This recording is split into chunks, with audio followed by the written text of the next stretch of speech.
Si estás aquí es porque sientes que la palabra emprendedor te ha quedado demasiado pequeña para todo lo que ambicionas con tu negocio. Ella es Diana.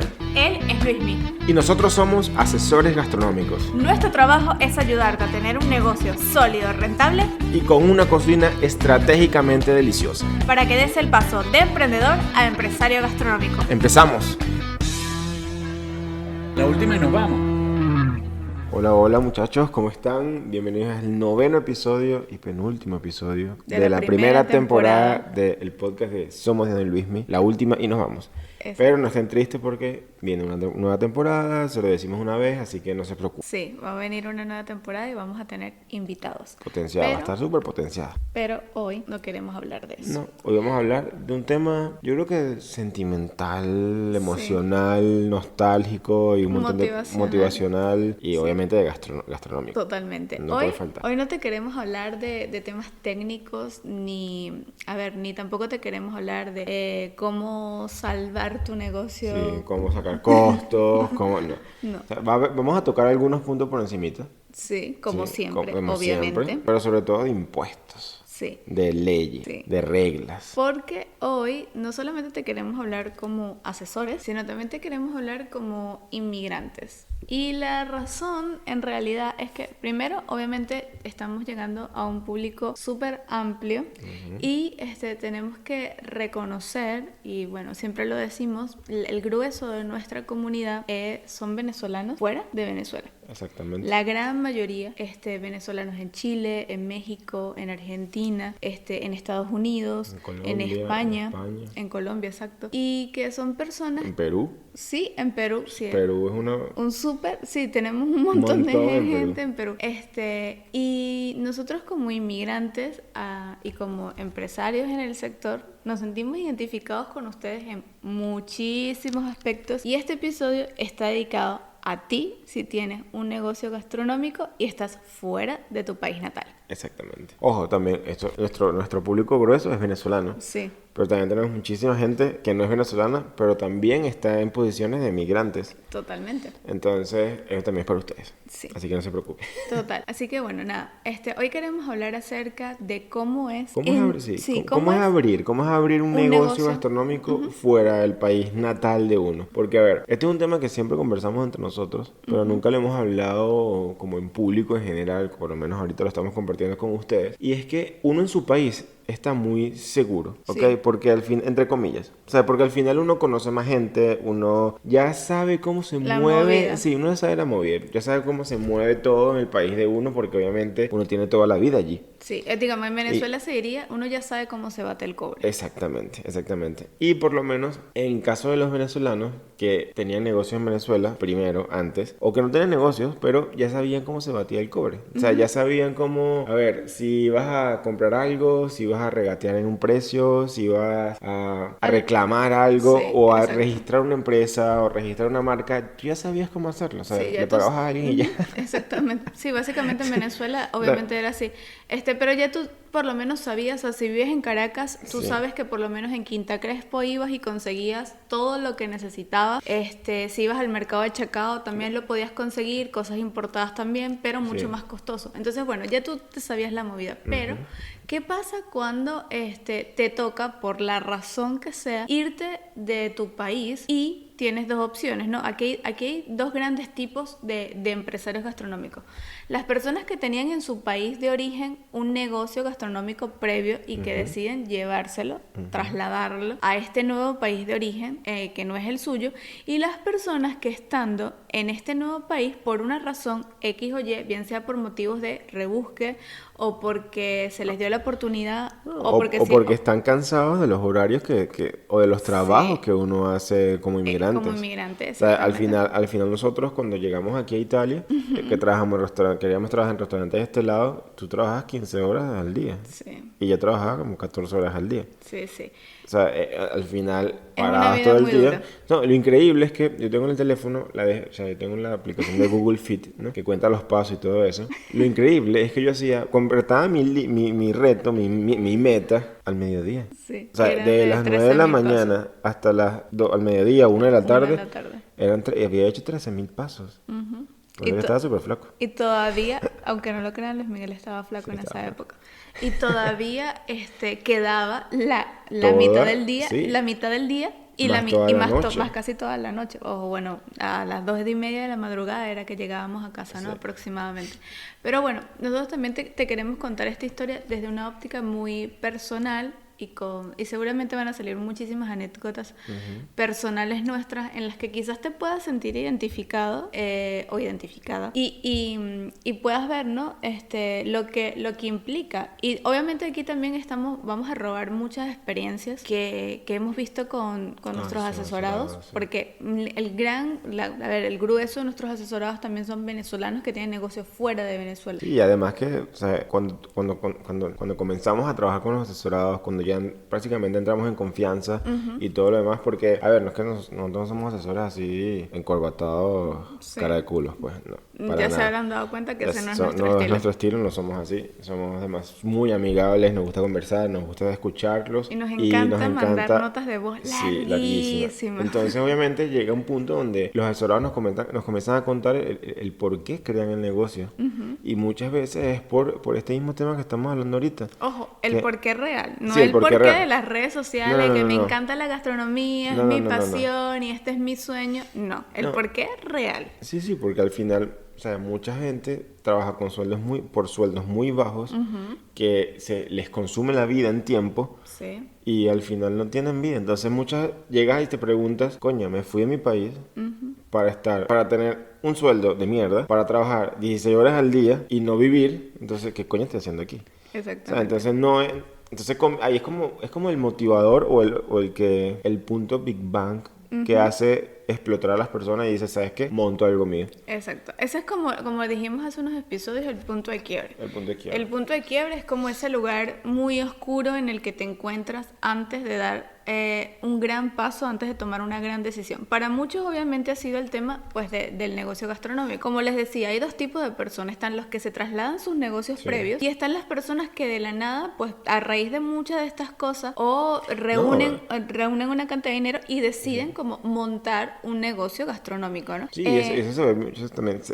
Antes se desarrollaba mucho, pero después de la pandemia yo creo que se Sí. desarrolló muchísimo más. Y es que o sea, luego de la pandemia, a ver, muchas personas piensan que cuando emigran, buscan un trabajo seguro, un contrato, con un montón de cosas, tal. No, es verdad, ya se ríe, pero es así. O sea, muchas personas pensaban o asumían que tener un contrato o en una empresa o algo así era algo muy seguro que te iba a estabilizar. Pero en la pandemia muchas personas se dieron cuenta y chocaron mucho, se dieron muchos encontronazos porque se dieron cuenta que el contrato no interesa. A ver, O sea, sí. no, o sea, sobre todo, estoy hablando del sector gastronómico. O sea, Es sobre un todo en tema- el sector gastronómico. Es un tema complejo. Es un tema complejo.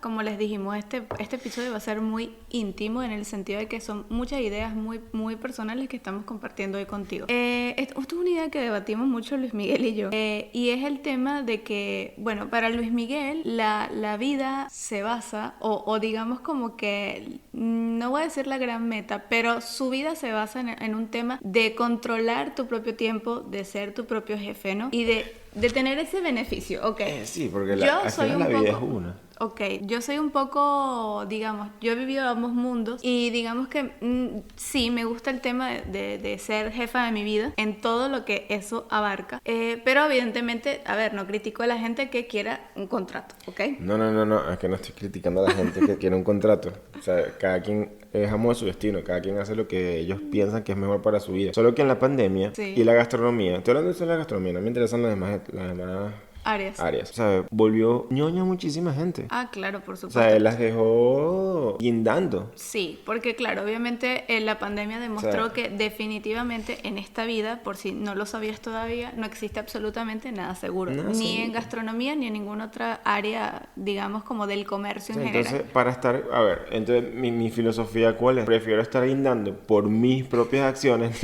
no, pero es verdad, prefiero estar guindando por mis propias acciones, por mis propias, por mis propias acciones, por mis propios actos, Tus propias decisiones. sí, y decisiones, que estar guindando por las decisiones de otra persona que al final no conozco qué hay detrás. Ok, sí, O sea, bueno, obviamente, a ver, sí, bueno, esta es la como- mentalidad como- de, seguramente muchos de los que nos escuchan pensarán así, porque si no, no tuviesen un negocio gastronómico. Como mi amigo Simone. Sí, un poco. Hace 3 años que llegó un día, el viernes, dijeron los dueños, mira, ¿sabes qué? Hasta el domingo está el restaurante abierto, se desaparecieron y Sí, 26.000 euros le pagaron la liquidación 4 años después. y ni siquiera Bueno, pagaron eso. pero básicamente lo que te queremos transmitir con esta idea es que existen dos tipos, volvemos otra vez, de tener un negocio gastronómico fuera, o por lo menos dos razones grandes. Obviamente la pandemia desarrolló mucho o ¿cómo se dice? Exponencia. No, potenció, Eso. conclusión. Potenció, digamos, como que este punto. De hecho, muchísimos asesorados que tenemos al día de hoy crearon sus negocios en pandemia, ¿ok? Y esto no está mal. Hay muchas personas que obviamente lo hicieron antes, otros que lo harán después, ¿ok? Lo harán ya en el 2023, en el 2024. Pero, definitivamente, para no perder un poco el hilo de lo que te queremos transmitir, estar fuera de tu país te da unas motivaciones que quizás nunca consigas estando en tu zona de confort, básicamente. Ser inmigrante te hace salir por completo de tu zona de confort y te hace enfrentarte a una cierta cantidad de circunstancias y de desafíos que quizás si tenías un negocio antes en tu país nunca los hubieses tenido o los resolvías de una manera completamente distinta a como los resuelves estando en otro lugar, sí, que no es el tuyo. Sí, y muchas veces, muchos empresarios gastronómicos o emprendedores que están haciendo el paso, están haciendo el cambio, esos empresarios gastronómicos, se chocan con este muro. Se chocan con este muro y muchos no se levantan. ¿Y cuál es este muro? Por lo menos en la mayoría de los países. Realmente esto es en prácticamente casi todos los países con los que hemos trabajado, exceptuando Venezuela, y son por lo menos las normas sanitarias. Sí. Las normas sanitarias y los permisos sanitarios que tienes que tener sí o sí el negocio. Sí. Esté desde casa, esté desde fuera, esté donde sea. A ver, por lo menos aquí les cuento. Cuando nosotros llegamos a Italia, nuestra idea era trabajar un periodo tipo 6 meses en un restaurante de estrella Michelin y luego ya traernos nuestro catering, ¿no? Nuestro catering nosotros lo empezamos en casa. Después que él creció a un nivel, lo mudamos a un centro de producción, ¿ok? En Venezuela nunca hubo problema con empezar un lugar de, digamos, un negocio de comida en casa. Y de hecho hay países en donde no lo hay, como por ejemplo Estados Unidos, Inglaterra. Sí, pero te permiten, pero igual tienes que tener los permisos. Claro, igual tienes que tener la permisología que el Estado exige. Solo que te lo permiten dentro de tu vivienda. Sí, exactamente. Entonces, bueno, esa era nuestra idea cuando llegamos aquí a Italia. Pero resulta que la realidad era completamente lo opuesto. Apenas nosotros pusimos un pie en Italia y como que nos empezamos a topar con gente conocida, lo primero que nos dijeron fue: nunca en tu vida hagas ni siquiera una torta para vender desde tu casa porque te va a caer algo que aquí se llama la Agencia del Entrate, que es la gente de impuestos, el NAS, que eso es la policía de salubridad y yo no sé qué tanto, y luego la policía, que son los carabinieri. Y en aquel momento nos metieron un psicoterror a morir. Nos bloquearon por mucho tiempo. Sí. Nos bloquearon por un periodo de tiempo grande. Porque además que por lo menos aquí en Italia todo es muy complicado. Sí, bueno. O sea, todo es muy protocolar todo. Sí. Hay mucha, como dicen acá, aquí, mucha burocracia. Sí. Lo dije en italiano, por eso no el acento, pero hay mucha burocracia. Sí. Palabras más, palabras menos. De hecho, una vez tuvimos un asesorado acá en Italia que le tomó 2 años. Ellos son venezolanos, tienen un food truck de comida venezolana. Les tomó 2 años regularizar todos sus papeles antes de tan siquiera vender el primer producto. Y eso, para un negocio gastronómico, es mucho tiempo. Entonces, cuando ustedes estén afuera, cuando ustedes estén en los países donde están ahorita, cada uno de ustedes, tienen que empaparse pero empaparse ustedes mismos. O sea, no se dejen empapar por otras personas, porque al final las demás personas te van a hablar a base de su experiencia. Entonces, obviamente, si tuvo una experiencia negativa, te va a decir algo negativo. Si tuvo positivo, te va a decir algo positivo. Pero no significa que a ti también te vaya a ir o positivo o negativo. Exactamente. Entonces, yo siempre recomiendo a todo el mundo, no solo a mis asesorados, sino también a mis amigos, investigar ustedes mismos las cosas. Investigar ustedes mismos las cosas, empaparse ustedes mismos de todas las cosas, de todos los permisos. Porque muchas veces, o sea, cuando una persona te averigua algo y después esa persona te da esa comunicación a ti, muchas veces cambia, muchas veces se distorsiona. Sí. Entonces es preferible hacerlo tú mismo. Yo sé que es trabajoso, yo sé que es un fastidio, quizás no tengas tiempo, pero tienes que sacar el tiempo para hacerlo. Sí, a ver, muchísima gente nos pregunta, sobre todo en Instagram, gente que está en Venezuela. Digo gente que está en Venezuela porque es la gran mayoría de personas que hacen esta pregunta puntualmente. Y es, estoy en Venezuela, tengo un negocio, ¿ustedes saben cómo puedo hacer o qué me aconsejan ustedes para trasladar mi negocio a X país? Y de verdad que, claro, aunque las leyes cambian, digamos, relativamente entre país y país, las recomendaciones o digamos como que los lineamientos generales para los negocios gastronómicos son muy parecidos en los diversos países. Por ejemplo, Chile es un país súper estricto con temas de salubridad y con temas de sanidad, que en Chile es el Saremi, y ya lo tenemos bastante claro porque todos nuestros asesorados siempre tienen algún tipo de problema con esta permisología que la saca la municipalidad. En teoría, por ejemplo, en Chile no se permite tener centros de producciones desde casa, ¿ok? Lo que pasa es que muchísima gente lo hace porque o empezaron en pandemia o porque el negocio inició siendo un rebusque, pero al final del día pues no es así. Y lo mismo sucede, por ejemplo, en España, lo mismo sucede en Colombia, o por lo menos también, ojo, esta ha sido un poco la experiencia que hemos tenido a través de nuestros asesorados que nos han comentado también cómo ha sido la dinámica para ellos. Los únicos países con los que hemos trabajado que les permiten o sea, que les dan una permisología para trabajar desde casa son Inglaterra y Estados Unidos. Sí. O sea, que hay una cierta, es como por decir algo, es como por decir una producción artesanal, por decir algo, ¿no? Exactamente. Que te permite trabajar desde tu casa. Siempre y cuando tengas tu cocina adaptada a una serie de normativas que no son tan exigentes como las normativas de un local comercial. Por ejemplo, en Inglaterra, si tú quieres, tú puedes tener un centro de producción desde tu casa, pero no puedes tener mascotas dentro de la casa. Exactamente. Tienes que tener un horno específico, tienes que tener una serie de instrumentos de cocina muy específicos, igual que tienes que tener posicionadas las ollas y los cuchillos de una manera guindados específica. y todas esas cosas, y debes tener unos productos de limpieza y sanificación específica para la cocina. Exactamente. Pero son cosas sencillas. Sí. O sea, son cosas tontas a comparación con, por lo menos aquí tal. Sí, aquí en Italia, a ver, por lo menos en el caso de esta gente que les decíamos que son venezolanos acá en Italia, ellos sí están desde su casa, pero la parte de abajo de su casa tuvieron que acondicionarla en un 100% en un centro de producción. O sea, en esa parte no es que ella está en su cocina, a diferencia de Inglaterra. No. En Inglaterra tú puedes cocinar en la misma cocina en donde produces, pero aquí en Italia no. Entonces ellos tuvieron que reformar toda esa área de su casa y transformarla en un centro de producción, obviamente no abierto al público, solamente se produce y ya, pero también ellos tienen un food truck. Entonces, digamos, el sistema de ventas es completamente distinto. No, y ellos tuvieron que sacar permisos para el food truck y para el centro de producción. Exactamente. Y eran dos cosas totalmente distintas, porque cada uno tiene especificaciones distintas. Sí, y también, bueno, ellos también quisieron hacer el tema del gluten free, esto es una cosa súper importante. Sí.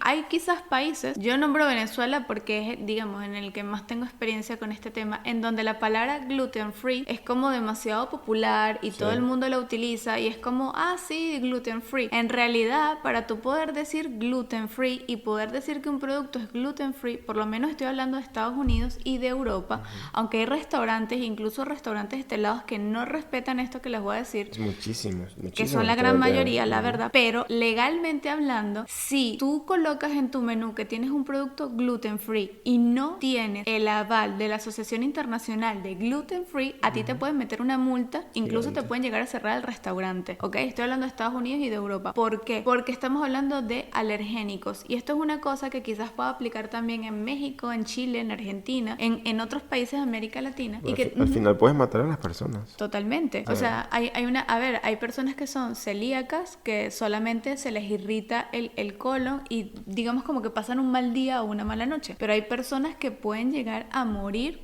a causa de su celiaquía. Entonces, obviamente, decir que un producto es gluten free o que un producto es X o Y requiere una serie de permisologías que quizás para nosotros venezolanos era como muy a la ligera decirlo. No le interesa, es como cualquier cosa. Y esa es la cuestión de este episodio, sobre todo, que no pueden irse y no pueden tener la mentalidad que tenían en Venezuela, por decir algo, digo Venezuela, cuando vayan a abrir un negocio fuera de ella.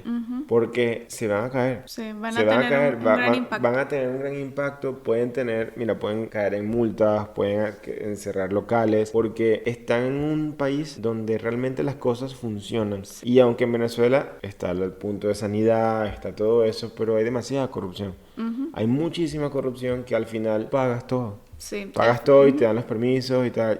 Pero en realidad, la realidad es que no cumplen esos. Sí. No se cumple eso. O no se cumplen un 100% al nivel que te lo exigen fuera. Exactamente. ¿Okay? Otra cosa que la gente suele cometer y en donde se suelen caer es pretender que la comida que tú hacías en tu país de origen Va a ser la tal misma. cual va a gustar en el nuevo país. Esto es, bueno, no voy a decir que es un error porque quizás tú puedas pensar, bueno, pero es que obvio, ¿no? Si, no sé, si en mi país los tacos eran súper picantes, en el resto del mundo tienen que ser igual. Y no.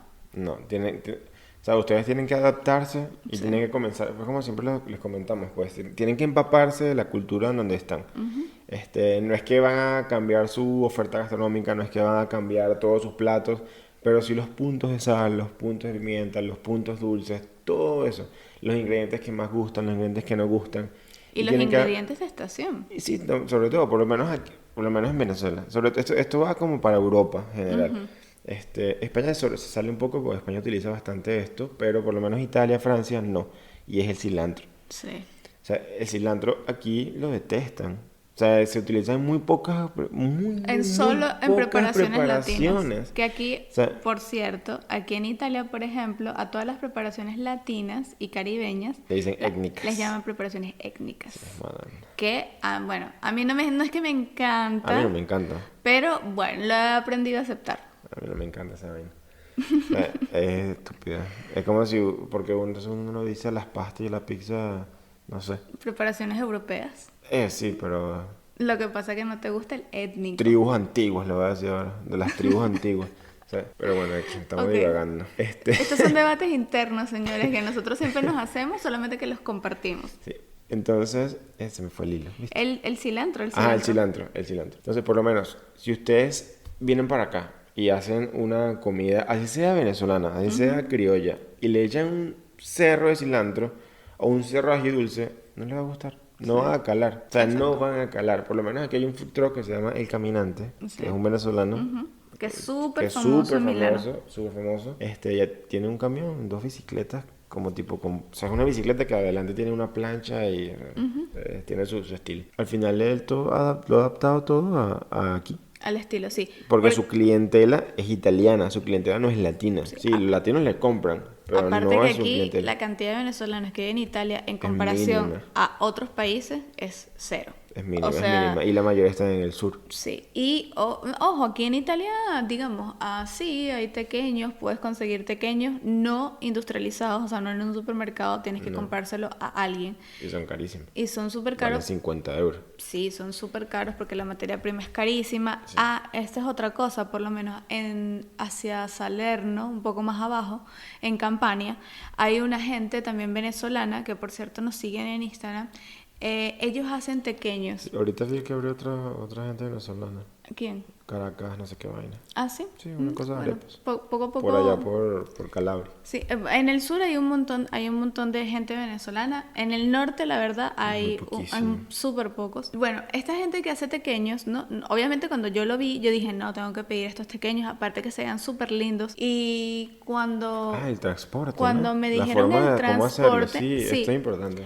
Fíjense una cosa, ellos son una, digamos, lo que aquí llaman una pastillería, ¿ok? Una pastelería, panadería, lo que sería por allá. Y hacen sus propios tequeños, ¿no? Pero resulta que por temas de sanidad, volvemos otra vez al tema de las normativas, ellos, aunque aquí en Italia se puede hacer delivery desde Sardeña hasta Torino y no pasa nada, ¿ok? A un tema de permisología, tienen que tener una serie de indumentarias, o sea, la bolsa no puede ser simplemente el empaque, la bandeja de los tequeños. Tiene que venir con una cava refrigerada, con unos hielos especiales que duran yo no sé cuánto tiempo, con un tipo de, digamos como que de ¿cómo se llama? De transporte específico de alimentos que no sé qué tanto. Bueno, al final del día los pequeños tipos valen 10 euros y el transporte vale 30. Entonces, obviamente te hace un producto excesivamente costoso que yo dije, de verdad dije, me parece súper caro. O sea, no, por unos pequeños, por más que sea, los puedo hacer en mi casa. Y al final ella se le olvida que su esposo es chef. Sí, bueno, pero yo sí les digo una cosa, casa de herrero, cuchillo de palo, ustedes lo saben. No, es la verdad. Ustedes no lo saben, pero las grandes comidas de Luis Miguel no es que me las hace a mí, las pruebo porque o son comidas de restaurante o porque las hacíamos en el catering y las tenía que probar o por algo especial. Pero en realidad Diana no prueba comidas especiales en su casa. Todas las fotos de mi Instagram son comidas especiales. Bueno, ahorita en la pandemia y ese tipo de cosas, pues. Bueno, sí, porque antes no tenía vida. Pero igual, o sea, esto es importante que la gente lo sepa. Nada, entonces como te decía, el tema de las normativas hace que también todo sea como mucho más enredado, que producir el producto sea mucho más complejo de lo que en realidad es. Sí, y este es un tema que me recuerdo de cuando asesoramos a los muchachos de la Reina Pepiada. Ellos querían también, porque ellos también hacen pequeños gluten free, y tienen la certificación, y querían comenzar a distribuirlo de esta forma, ¿no? De forma del delivery a nivel nacional.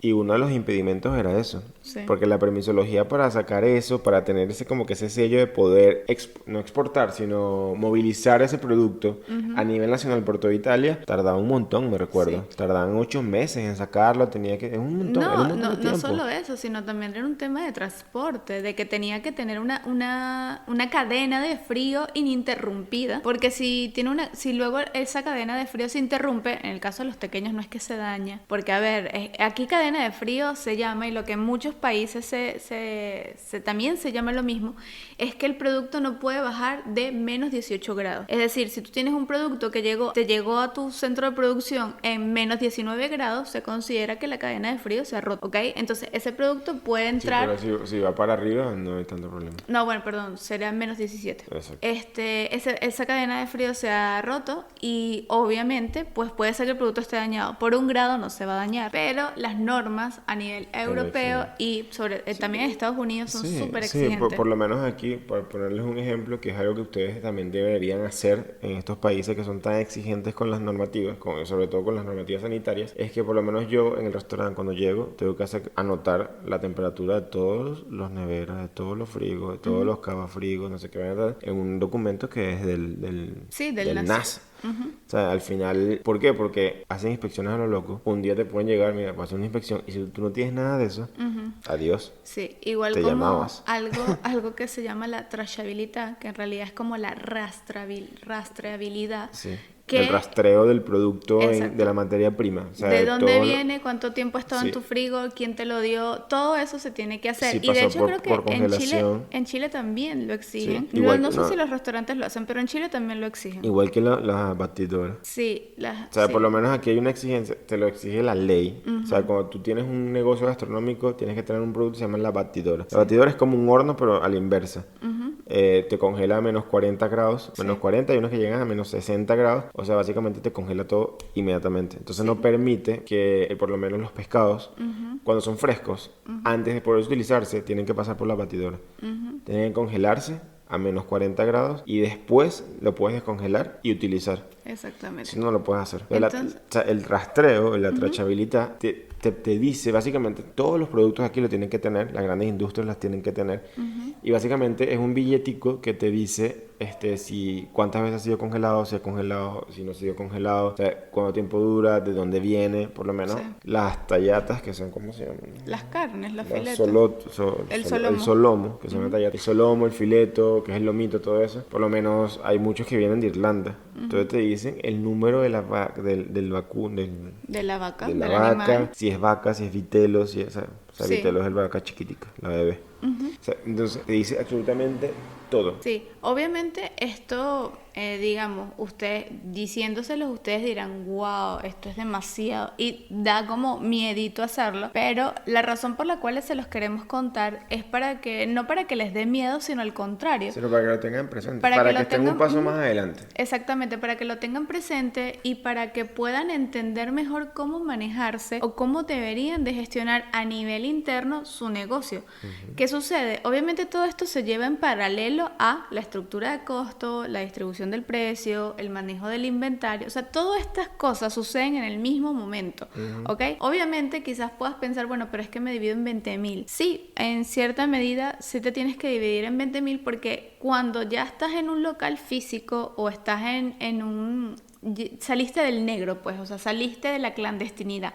Estás ya de abierto al público y abierto a las inspecciones del Estado. Tienes que estar blindado por todos lados. Tienes que mantener absolutamente todo bajo control. Y aquí viene otro tema en donde la gente se cae y se cae un montón estando fuera, y es el tema de los impuestos. Lamentablemente, en Venezuela, si eres venezolano, el tema de los impuestos es una zona muy gris. Digamos que no tenemos esa presión de pagar impuestos como se pagan en otros países. Sí, o sea, en otros países sí. Es muy severo. Sí, por lo menos en Venezuela hay gente que paga, que reduce el impuesto, que lo suma, que, o sea, hace un montón de cosas que no se deberían hacer. Sí, pero uno lo hace por todo este problema político y toda esa el tema del impuesto en Venezuela, a nadie, yo nunca he conocido, aparte de que no es la gente siempre dice, ¿no? A nadie le gusta pagar impuestos en ninguna parte del mundo. ninguna parte del mundo, pero la gente en Venezuela siempre decía, y uno mismo lo llegó a decir muchas veces, yo pagara mis impuestos si las calles estuviesen asfaltadas, si hubiese luz, si hubiese tal cosa, y en cierta medida es verdad,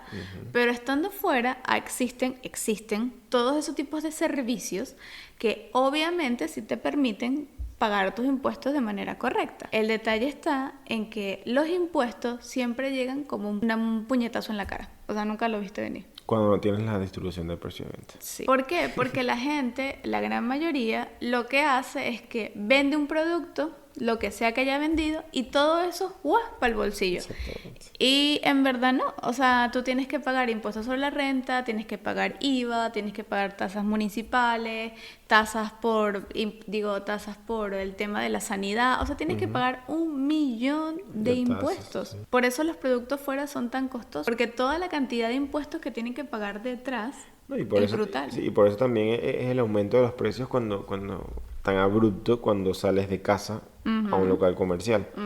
Porque obviamente los gastos y todo lo que el negocio tiene que soportar es mucho mayor. Totalmente. Entonces, obviamente, cuando vienes a ver, ahí es cuando te das cuenta y dices, es que emprender fuera, o sea, emprender en la parte inicial, ¿no?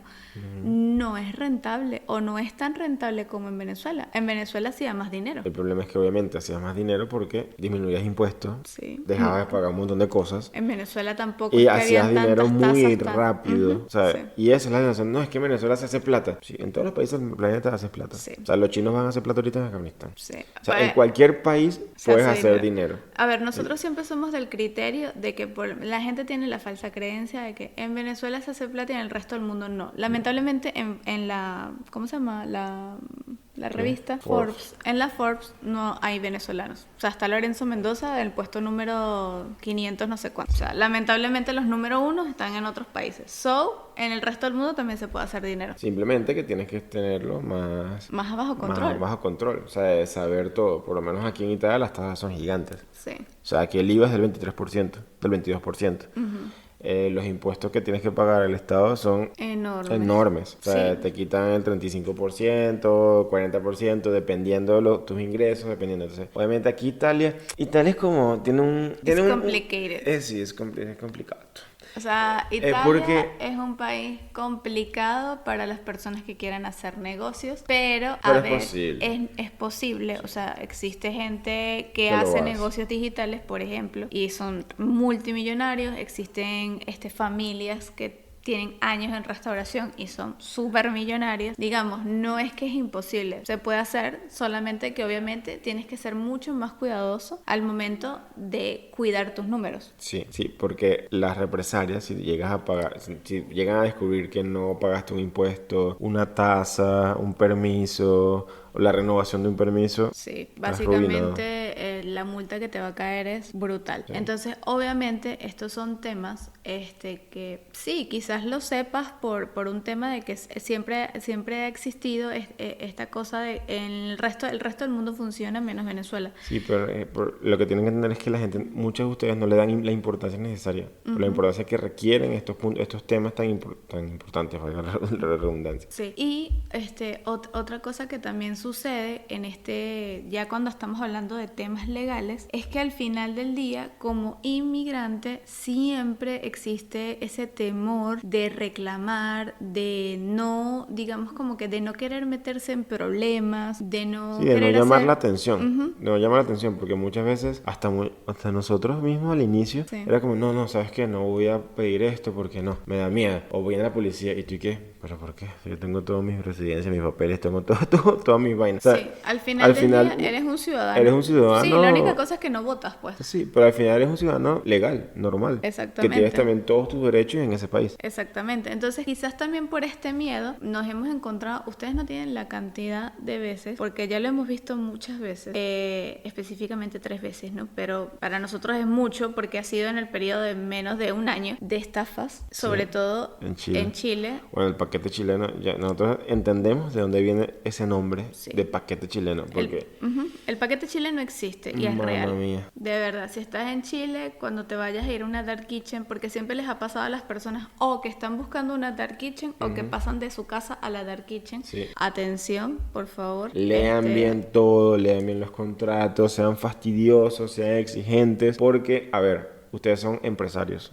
Y los empresarios no aceptan todo de buenas y primeras. Exactamente. Tienen que ser fastidiosos. Sí, aquí también les hago, digamos, como que un pequeño llamado, ya, no sé, este es mi parte abogado que siempre habla, y es un tema de que cuando ustedes tengan un contrato en sus manos, no firmen cosas por firmar, léanlo, analícenlo, pídanles a un abogado que lo lea y que les dé su opinión, de verdad. Nosotros no, miren, ustedes no tienen idea la cantidad de veces, y esto sí ya hablan más en general, no solamente en Chile, de personas que nos han dicho, no, pues que yo tenía una sociedad y resulta que por X o Y cosa del contrato nos tuvimos que separar, o yo tenía un contrato de producción con X o Y empresa y el contrato decía tal cosa y me tuve que ir y me fui con las tablas en la cabeza. ¿Por qué? Porque no buscan la intervención temprana de un abogado. De verdad, muchísimas veces, y eso es una cosa que yo se lo comento mucho a Luis Miguel, muchas veces le digo, yo creo que en la consultoría vamos a tener que tener un ala de, digamos, Legal. de asesoría legal gastronómica, Sí. porque son tantas las estafas, son tantas digamos como que los vacíos que hay. Sí, y que al es final increíble. recuerden que los contratos no es para beneficiar a una sola parte. Sí. Ni a beneficiarlos a ustedes 100%, ni beneficiarlos al propietario como del lugar 100% también. O al tampoco. otro proveedor, o a la O al otra proveedor, parte o del la otra contrato parte en del general. Exacto, tú hablas bien de temas Sí, legales. obviamente. O sea, no solamente, sino tiene que ser un equilibrio que beneficie a ambos. Sí, ¿Ok? Y totalmente. que ambos tengan responsabilidades iguales. Exacto. O lo más parecido posible. Exacto. Y aquí viene otro punto que también es súper interesante y se pasa mucho por alto. Aparte del tema de la clandestinidad, es bueno, digamos, es normal en un negocio gastronómico que se haya iniciado primero lo que se llama el negro y después se va formalizando, ¿no? No debería ser el deber ser, pero es la realidad. Y aquí estamos para hablarte de las cosas reales, lo que sucede de verdad. O sea, no estamos hablando para decirte, esto debería ser La así. fantasía. No. El deber ser, o sea, la realidad es que muchos negocios gastronómicos comienzan desde cero. Y eso, ok, al inicio es aceptable, luego te va formalizando. Y otra cosa que la gente pasa mucho por alto, sobre todo cuando está fuera y como que no conoce mucho del asunto o piensa que la gente es súper buena y bondadosa, es el tema de la propiedad intelectual de sus marcas. Sus marcas al día de hoy forman parte del patrimonio de la empresa. Y ojo, esto te puede suceder estando dentro de tu país o fuera de tu país. Es tu patrimonio, es parte de ese bien. Eso tiene un valor numérico, un valor cuantificable en dinero. ¿Qué sucede cuando no registras adecuadamente la propiedad intelectual? O sea, sí, la propiedad intelectual de tu marca en sí misma. Aparte que estás perdiendo dinero, estás corriendo un riesgo enorme de plagio, ¿ok? Y esto es algo que a mí me gusta hacer mucho hincapié, y de hecho cada vez que tengo un asesorado trato de decírselo. Registren sus marcas. Si ustedes no tienen sus marcas registradas, es como salir básicamente a una corrida de toros desnudos. Quizás este ejemplo les suene como demasiado grotesco, pero es como la manera más sencilla de ponerlo a nivel gráfico para que ustedes puedan entender la importancia que tiene su marca, que tiene su logo, su nombre, sus, digamos, sus elementos gráficos dentro de su empresa y de su negocio. Sí, porque ustedes ya se han hecho una fama, ya se han hecho un nombre para que venga un desgraciado, porque muchas veces son desgraciados, a registrarlas primero que ustedes, Sí. para robarle la idea, para sacarle dinero, para un montón de cosas. No, y que también, ojo, esto también puede ser a la inversa. ¿En qué sentido? puede ser que ustedes, sin saberlo, estén utilizando, estén plagiando el nombre o el logo de otra persona. Y bueno, muchas veces esto sucede porque se fija, para crear sus negocios se fijan en otros negocios Sí. de Instagram o de cualquier parte y eso siempre se los criticamos. Sí. ¿Y qué pasa? Si esto sucede así y resulta que tú tienes 5 años sin saberlo o sin quererlo hacer con malicia, plagiándole la idea, digamos, el logo, la identidad gráfica a otra gente, son 5 años que estás botando a la basura porque cuando lo quieras registrar a nivel legal, resulta que ese nombre ya está con otra persona, ese logo ya lo tiene otra persona o la identidad, ¿ok? La similitud es tal que tienes que cambiar el logo porque no te lo van a registrar, bien sea porque haya una similitud a nivel fonético o a nivel gráfico. Entonces son 5 años que perdiste porque vas a tener que cambiar de nombre, cambiar de logo y obviamente eso también tiene una repercusión a nivel de cliente y obviamente de clientela. Entonces, bueno, para no extendernos más, porque nos hemos prometido que estos podcasts tienen que durar 45 minutos. Y siempre nos pasamos, Vamos a tratar que no.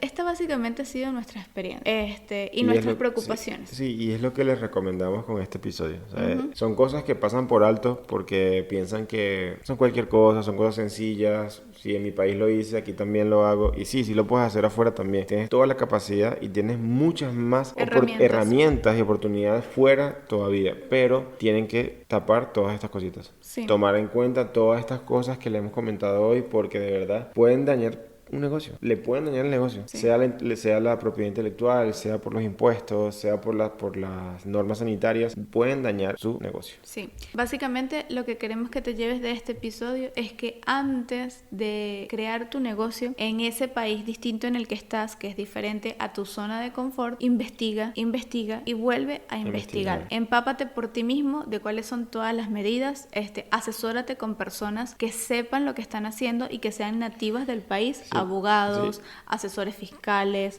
asesores de marca. Sí, pero empápate, sobre todo empápate para que sepas que lo que te están diciendo esas personas es verdad y no te prenden por el culo. Y eso es un dicho muy italiano, by the way. Y trata siempre de ir un paso más adelante, de hablar con personas que ya han logrado lo que tú quieras lograr y cómo ellos lo hicieron, cómo ellos le dieron la vuelta. Y recuerda que en ese país nuevo en donde estás tienes todos los